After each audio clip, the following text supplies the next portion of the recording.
ஆண்டவருடைய ஜட்ஜ்மெண்ட் வேற, ஆழமான ஒரு தீர்ப்பு. அல்லேலூயா சொல்லுங்க. இந்த 2024ல நீங்க ஒரு ஆழமான பரிசுத்தத்துக்குள்ள வரணும். கையை தட்டி ஒரு அல்லேலூயா சொல்லுங்க. அல்லேலூயா. ஒரு டீப்பா வரணும் பரிசுத்தத்துல. பரிசுத்த வாழ்க்கையில் இன்னும் ஆழமா நீங்க வரணும்.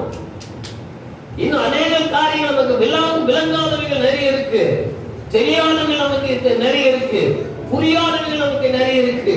சரி, இங்கதான் சோரஸ்திரியை கையை ஒரு விபச்சார ஸ்திரியை கையை மையமா பிடிச்சிட்டாங்க.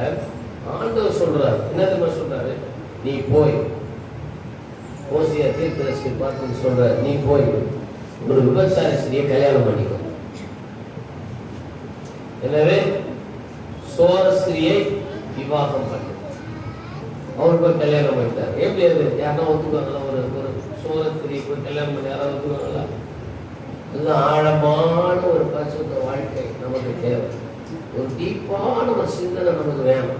ஒரு மேலோட்டமான கண்ணோட்டத்திலிருந்து நாம் வெளியே வரணும்.